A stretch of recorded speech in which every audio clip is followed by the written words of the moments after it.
judgment. And we ask Allah Azza wa Jal to give us the tawfiq to be buried in the holy city of Najaf besides the commander of the faithful, Ali ibn Abi Talib salawatullahi alayh.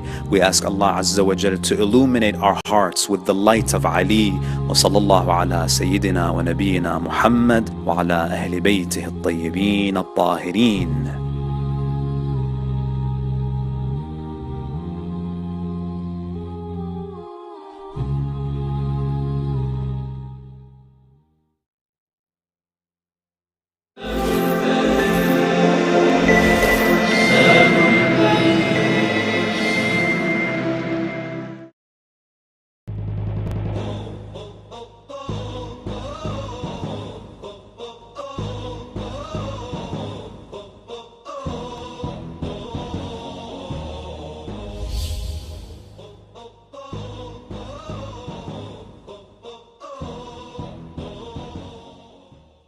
Assalamu alaikum and welcome to the Social Discourse. My name is Sakina Datu. Now, if you are a cricket fan in the UK, the euphoria may not have settled yet for winning the T20 World Cup. Change of gear though, as the Football World Cup kicks off this weekend.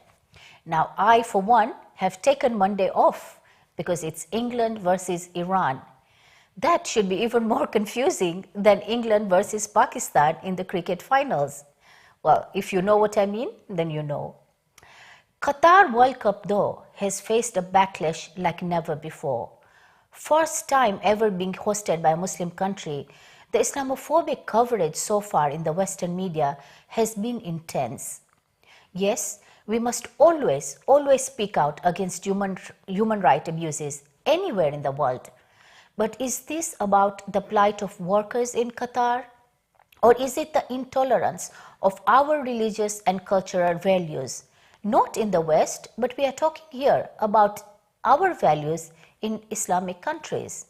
Why aren't Muslims allowed to follow Islamic practices in an Islamic country without a barrage of cancel culture advocated so vehemently in the Western media?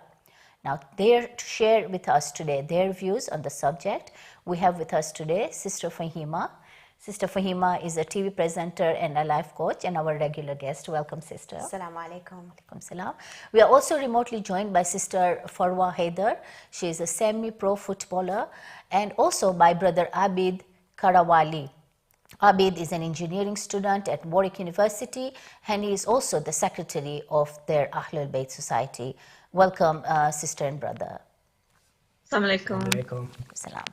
Let's start with you, Fahima, straight into all this crazy media coverage that we've been seeing. You know, what is it all about? Well, you know what, we need to actually ask a different question. I think we need to go back into history. And I like to add something with regards to the World Cup when it comes to the times of even the 1980s, when it was Ronald Reagan and the British Prime Minister at that time, the Thatcher government, that had painfully economic reforms alongside, the US with regards to where there were creed was goods and crumbs would eventually fall off the table to those less below, meaning that the theory didn't work. And at the end of the day, it was a perfect mirror of English football enticed by the UK as well, where there was this laissez-faire kind of attitude of investment. So it was newly enabled to empower global super rich who saw opportunity in basically where there was political and financial gain. And it actually drew more to the rich having to invest. And a lot of it was obviously, as we can see now, most of the clubs are owned by the super rich. So it's more than just what we are seeing in the media. It is more about the fact that there is history here. And I think we need to go back to the history. There is definitely unrest with what's happening, and sometimes definitely needs to be called out. But it still doesn't stop the 21,000 people that are still living in Qatar that is from the UK currently. And there's been absolutely no complaints about that. There's about 10,000 visas that are, issued every single year from UK visitors to go and visit Qatar, and no one's ever complained about that. That's very interesting, because if you think about it, it wasn't very long ago that the Emir of Qatar was actually welcomed in Downing Street. And again, if you look at big organizations such as Barclays Bank and a lot of other Harrods, of most course, of Hyde Sainsbury's, they're all owned by Qatar. Yes. They hold certain shares. So suddenly, we are into this, and makes you question: is it because? I mean, we have to look at both sides of the argument. It is a big event. It's an international event. There's a spotlight there. So sometimes, when there is a spotlight on a certain, big international event, it's the right time to raise awareness of certain things. But I want to really get into what exactly are the issues here that we are talking about. Let's go to Abid. Abid, I'm really interested to know, what are the young people, our youths, you guys are the next generation. What is the thinking amongst your age group in terms of the coverage you see, but also how you see issues about Qatar being raised?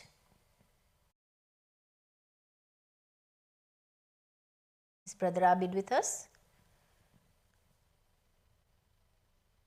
Sorry, I think you broke up. Would you like? Okay, I'll come back to you, Brother Abid. Let's sort out his connection meanwhile. Let's go to Sister Farwa. Sister Farwa, what's the situation like in the US? I mean, how is the media coverage over there? Is it as crazy as we see it here? Basically, I don't think the US media has made any huge remarks in terms of the Qatar, as France has been doing, or other European countries. Basically, the US has been urging Qatar to be patient and tolerant with the World Cup fans. And in fact, the US ambassador has urged Qatar's police and authorities to be patient and tolerant and transparent in managing more than 1 million soccer fans, which are expected to visit. Which I feel happens often around the World Cup time. If there's something other parties don't agree with, in the West. I want to give this example, but when Brazil was hosting the World Cup, one of their major sponsors was Heineken, which everybody knows, and they had banned alcohol being used in their stadiums, and the FIFA body and others involved, obviously, Sister Fahima was saying, the rich fund so much of the tournament. And when they did that for Brazil, it was really interesting, because a year or two in advance they started pushing the politically and had the law removed to allow alcohol in the stadiums. So I just feel the US also has a lot to do with the influence of FIFA behind the scenes. As we see, like I said, they're urging Qatar to be tolerant and transparent. But, okay. yeah. We'll come back to those and look into each aspect. But Brother Abid, I don't know if you can hear me and you are with us. Are you there, Brother Abid? Assalamu alaikum. Wa alaikum salam. All right. So, how is this issue being viewed amongst young people, like you, the university students? There's huge interest in football, but also a lot, you're the society, there's a lot more integrated, if that's the right word, into the society here, but also a lot more aware of the values, of our religious, values, and the politics of what goes on internationally. So how is this issue being viewed? Is it something that young people are talking about?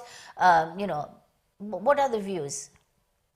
Well, the views on the World Cup it's people understand there's a lot of human rights problems with Qatar, and on the topic of Islamophobia, the university is trying to do some talks on Islamophobia awareness, which is happening actually tomorrow, and it's great to see that the university is starting to spread awareness of it. Yeah, that's pretty good. I mean, it's sometimes, it's not all negative. When there are issues like that, we can extract the positives out of that. And this is actually a month of discussion of Islamophobia. This whole month has been people have been talking about combating Islamophobia. How much of all this reaction, in your view, Fahima, apart from the issues of human rights and other issues, how much of it is actually Islamophobic?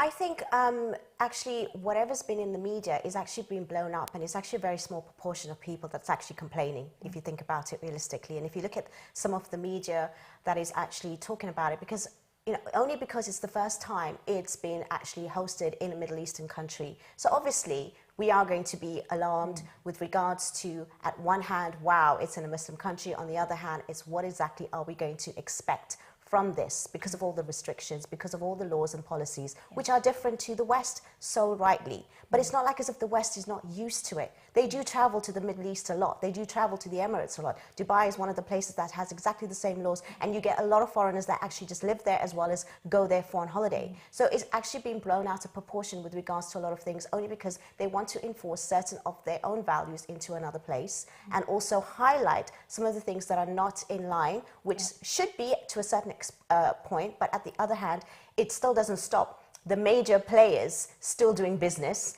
And obviously Qatar is being, one of the world's richest in gas, sort of like throughout the world. And they do have alliances even with the US not even being part of NATO. So at the end of the day, there is so much alliance, and there's so much dealings, there's so much business with all of these kind of countries in the Middle East as well as the West. And just because it's been held about this, so you're going to get the everyday people that's going to be talking, and they're going to be actually blowing things up. Even if you look at France, we're going to mention that later on, I'm sure, about the cartoon. But even they've got this football team, I've just realized as well, that has 70% of their club shares with the Qatar Authority, Paris Saint-Germain. So, at the end of the day, everyone is doing business when it comes to the super rich. Absolutely. It's just that the everyday people are making it into something that it's not, because they don't understand how it really works, and everyone's watching them like puppets. Absolutely. Sister Farwa, did you want to come in on?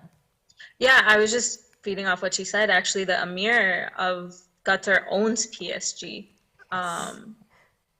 And it kind of contradicts, like how France is reacting to, like, I feel like it's the most outspoken country against the World Cup being hosted in Qatar. It is, yeah, and obviously we saw the cartoon, that were there. And what does this do for people like you, Farwa? Because you are, professional footballer, and you are a Muslim, you wear a hijab. I'm sure it's already difficult being in the field. Maybe not, I don't know, you tell us. But when issues like this happen, or Muslim sportsmen are portrayed as terrorists, the way the newspaper in France did, how does that impact people like you?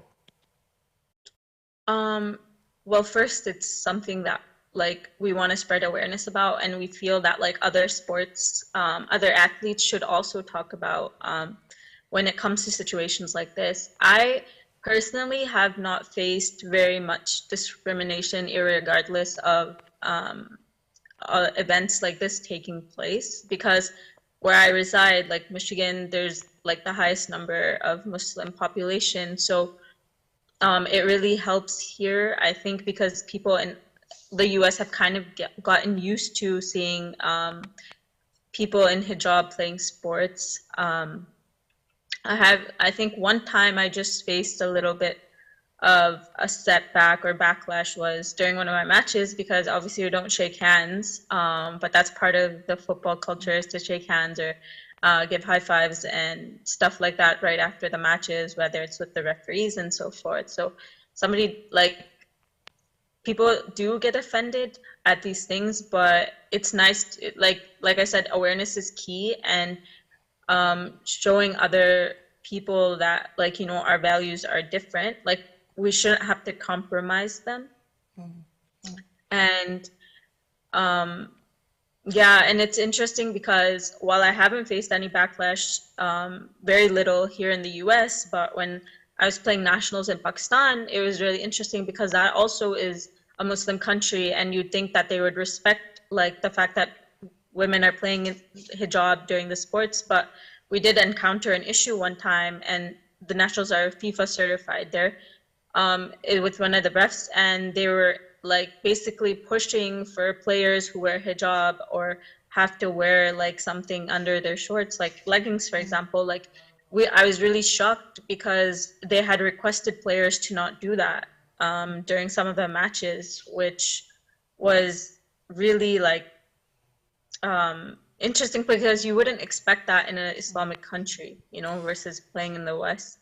Yeah, and of course, this is the issue, isn't it? That Islamic countries are not exactly the right model of how Islamic countries I was just going to say, as be. women, we get it on both sides, Yeah. to be fair. Yeah. And it's not Yeah. just about an Islamic or Islamophobia kind of issue. I think it is something that we have to change and reform with regards to how women's roles have changed and how our sort of professionals have changed and how things are accepted in society, and people that are living in the West are doing things that they wouldn't normally do if they were living back in I'm the just going to certain interrupt you, countries. Fahima, for a second, because for the first time in a long time, we have a caller. Assalamu alaikum. The callers. Assalamu alaikum. Is it a brother or sister? Sister from Glasgow. Yes, sister. How are you? Yeah, alhamdulillah, I'm very well. Yeah, tell me, what are your thoughts on the subject we're discussing today? I think when I was watching the young lady herself, she's a footballer and she's had no discrimination before.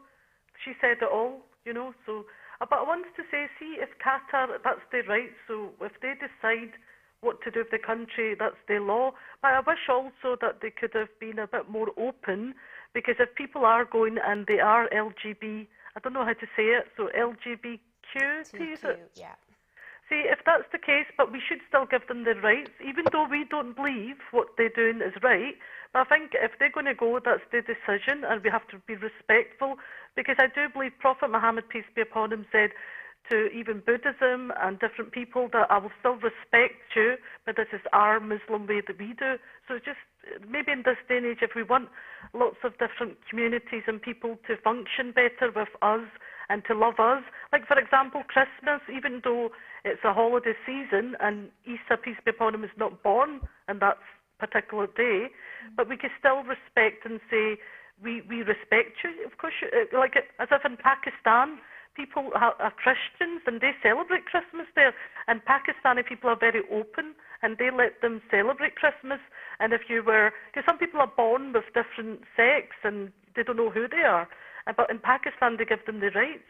So I think maybe some Muslim countries, we have to be a bit more open and respect everybody. But we're not saying that we're going to change our religion and we're going to do haram ourselves. We will still promote to be Muslim and our faith, but we respect others.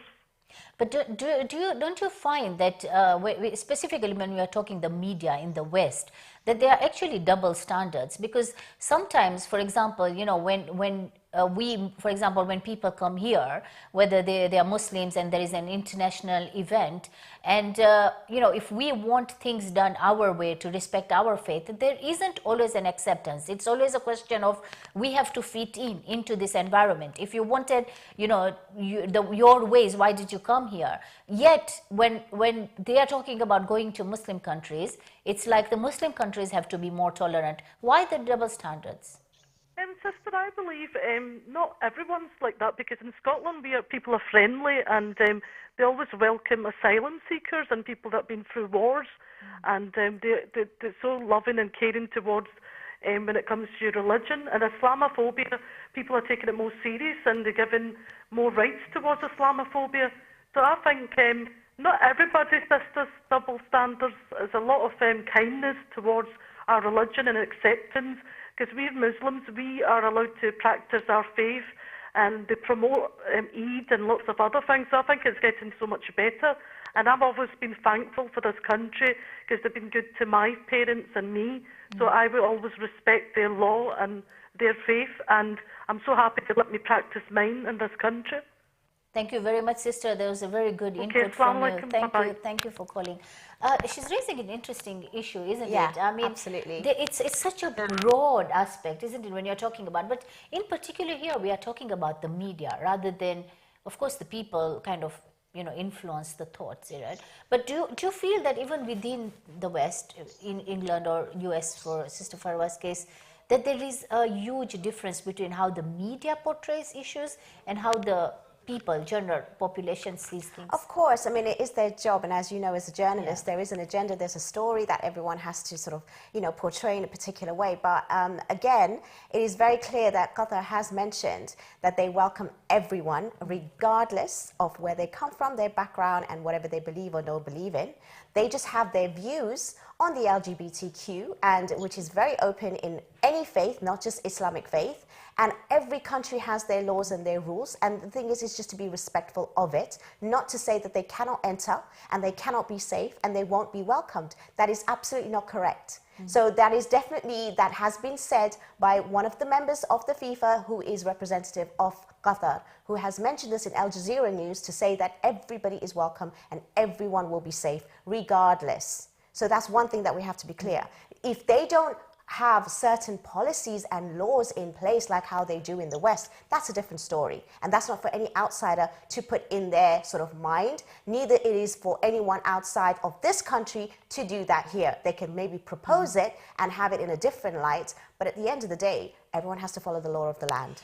Thank you. And Brother Abid, do you think that this is so much, I mean, there is the issue of the human rights, but sometimes it makes you question if it is really just about the human rights in this particular case. Of course, we know that a lot of workers, migrant workers, and specifically those of the, Asian, South Asian in particular, are treated not very well in Qatar. And while building the stadiums and the roads, a lot of them have lost their lives because of the difficult conditions in which they are there.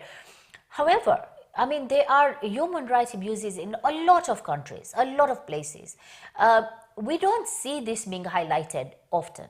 I mean, Saudi Arabia is one case, at the moment we're hearing about beheadings of protesters, young kids, and yet nobody's talking about human rights, about Saudi Arabia and a lot more countries, Palestine. Why is this really a focus about Qatar based on human rights, or in your view, do you think this is mainly the lobby from the LGBTQ that is creating the fuss, Brother Abid? I think it's a mix of both, to be honest. I feel that Saudi Arabia also they do get a lot of hate for the LGBTQ views and all sorts of things. Because recently Saudi Arabia took over Newcastle United, and there was a lot of backlash about that. And at a Crystal Palace game actually last season, there was a banner in protest to the Saudi Arabian takeover.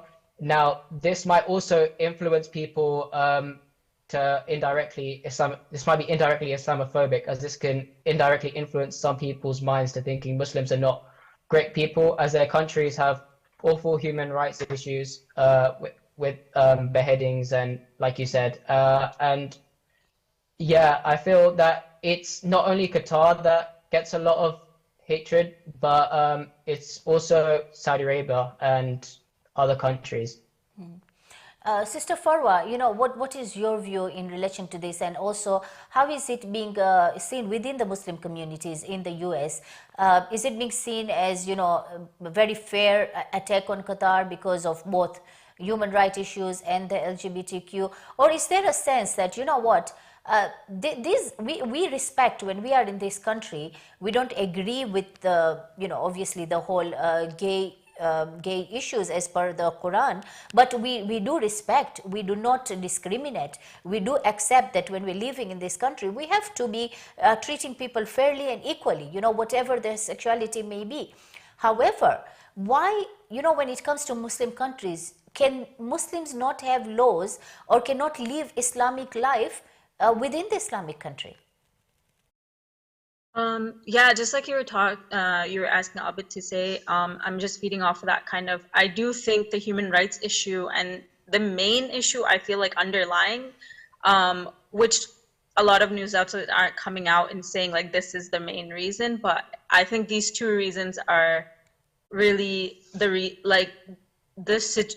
issue behind all of this criticism, because both I feel like Qatar, number one, I was mentioning earlier, number one, like Qatar is the first like Muslim country to host this event, and I feel like it was inevitable that they would have reactions from both sides, even Muslim countries, because of the allowing of alcohol and kind of like Qatar softening its stance on these issues regarding alcohol in stadiums, regarding the LGBTQ community being welcomed.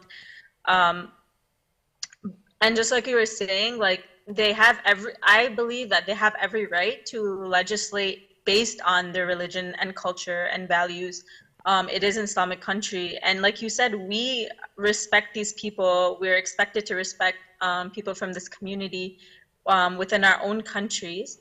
As an Islamic state, like, I don't think people should, like, by default think that they're not gonna have rules or in place or policies in place. And I feel like, yes, at the end of the day, just like the sister who was on call, like, at the end of the day, as another human, we have to respect them. We shouldn't like cause harm to them because they are human beings, but also, like, we don't have to endorse this community or endorse it by, you know, waving flags of pride and other situations. And the human rights also being such a huge issue, because when it was decided in 2010 that Qatar, it was between Qatar and Russia being the host for the 2022 World Cup, and obviously Qatar won.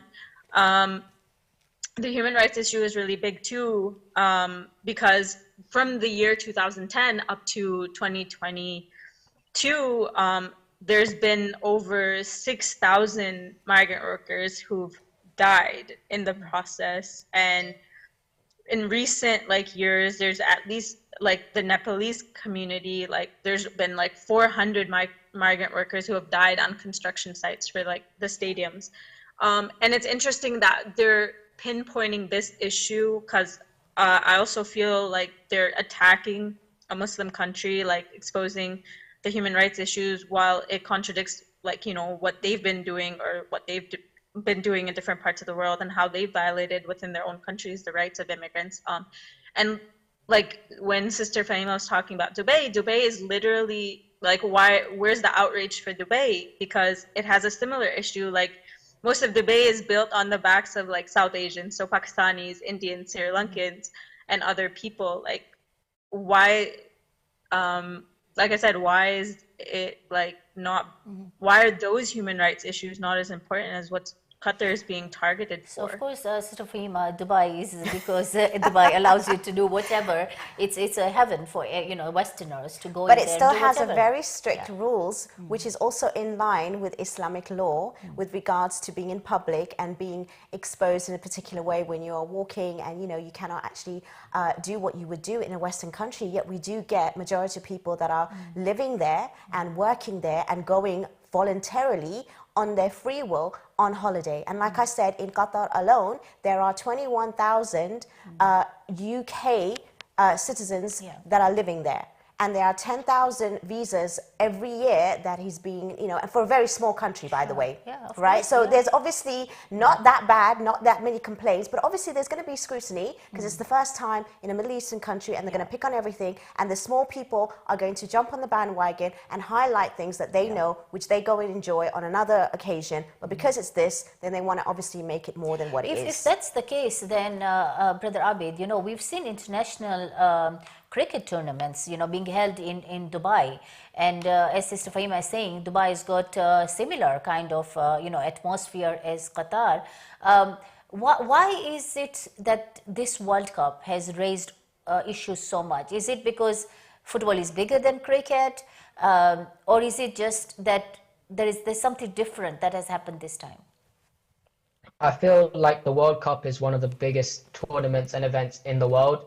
Like, for example, last year, the Euros was 2 years ago, the Euros was hosted at the university, and it was shown at the piazza, and everyone came around to watch it. And like, I feel like the World Cup is a very massive event, and that's why there's a lot of attention to it. And there's also a lot of attention to the corruption that might be behind the scenes, with rumored of 1.5 billion paid to FIFA exec members to influence their vote for the Qatar to get the World Cup. So because it's such a big event and football unites a lot of people together, I feel that this Qatar situation has made it quite a big problem. We'll come back to the human rights, which we should speak about definitely and condemn, because we don't want to also sound hypocritical that we would only condemn issues that for example are in the West, and when there is human rights issues in Muslim countries, we are supposed to speak out. That is our core responsibility as Muslims. But before I come to that, Fahima, I just want to understand this issue about when it comes to LGBTQ. Before we park that issue, why is there a feeling in the West that they can dictate terms to everyone? I mean, is it just the feeling of superiority, of culture, of their views? Because it isn't just about the Muslim countries. I mean, I come from Africa. This is a huge issue also in Africa. In the normal African communities, the question of LGBTQ is very, very similarly sensitive, nothing to do with religion, but they are against it. And they have been strongly opposing the West coming in with these ideas. But it seems like, when you're talking about it, it's like it's in this part, when you listen to it, it's like you're scared to even say anything against it, when there are cultures outside of the West that don't accept this to be the norm.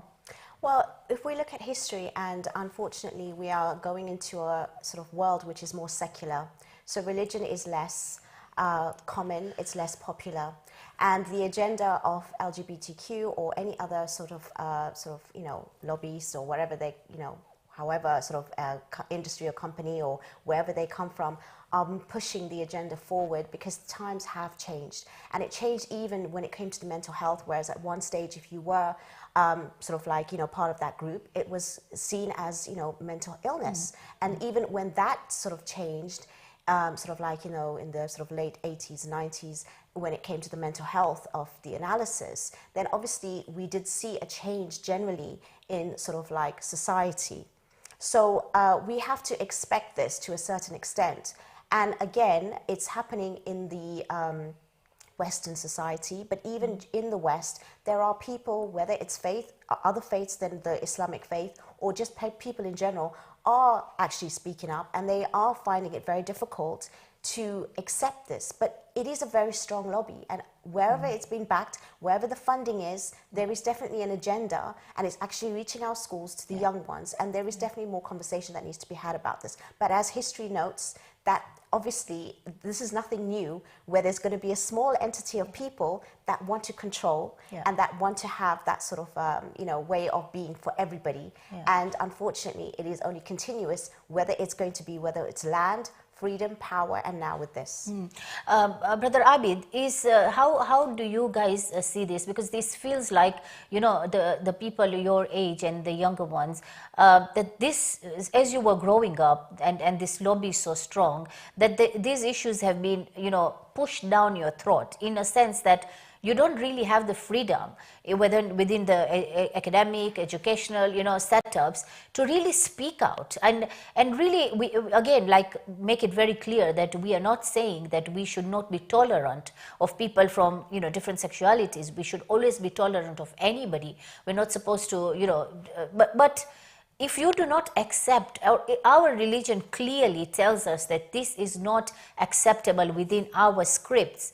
Do you feel like you are able to speak that, or is the atmosphere so intense now that we are not able to speak about these issues?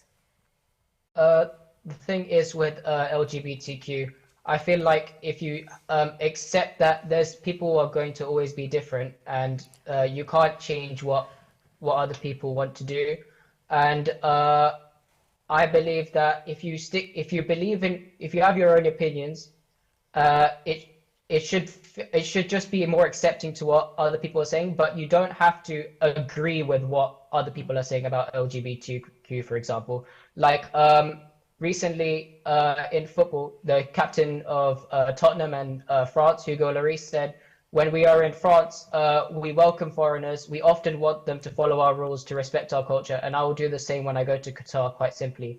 And he replied to this when asked if he should wear the captain's armband, the rainbow captain armband at the World Cup. And it's good to see that people that he's accepting of the Qatari values, and this is kind of what we should somewhat do with the LGBTQ. We should be accepting of them, but we don't have to agree with what they believe. They're two different things, and if you get that right, then that's the thing. Sister Farwa, is this though correct? Because we know of the story of Hazrat Lut, and we were told that, you know, even if you did not speak out of something that you believe was not right, and people who just kept quiet, they perished. You know, the azab came on them too. So, you know, what is your view on this, first of all? And secondly, you know, what high moral ground does the West have to preach this to Muslim countries? So my stance is what I mentioned before, and it's like similar to what Sister Fahima said, is that as an Islamic country, as Muslims, we don't have, like Brother Abid also said, that we don't have to agree. Which means, like I said, we don't have to endorse homosexuality. And like I said, we can't compromise our beliefs and values simply because it's being pushed or being included, like, for example, in education, and they're bringing up new ways to kind of infiltrate the way we think and like introducing new ideas about it to us. But sorry, I missed the second part of the question. So basically, do you feel like there is this moral high ground that is always being, you know, put forward by Westerners when it comes to Muslims and other developing countries, you know, and that we have to confront this? Yeah, that's why awareness is key. I think that, like, scholars, and they have been doing, and other religious, like clerics and everybody, should get involved within their communities and guide the youth so we have a stronger stance. But like you said, people like are afraid also of like disagreeing publicly, simply because that causes a lot of controversy in the US, the European countries as well. But I feel like they have, like I said before, they commit so many human rights violations as well, and for them to come out and hold this against Qatar is kind of, I would say, hypocritical or double standards. And especially relating to France and the cartoon they came out with, and how they've in the past also disrespected the Holy Prophet, peace be upon him, and pushed for the bans on hijab, niqab, and like you expect, like they're expecting us to lighten or soften our stances in Islamic countries on these issues, but you guys in Western countries are not softening or being so acceptable of our values or to practice our values in regards to like their freedom of speech is contradictory as well, because you're using your freedom of speech to discriminate, to put down another religion and its values and cultures, while we're opening doors for you. Absolutely. And very quickly, Sister Faima, we are out of time, but very quickly, do you think there will ever come a time when there will be an equal acceptance, you know, between the West and the Muslim countries? Can we be positive and think that we reach a stage whereby there is an equal respect and acceptance?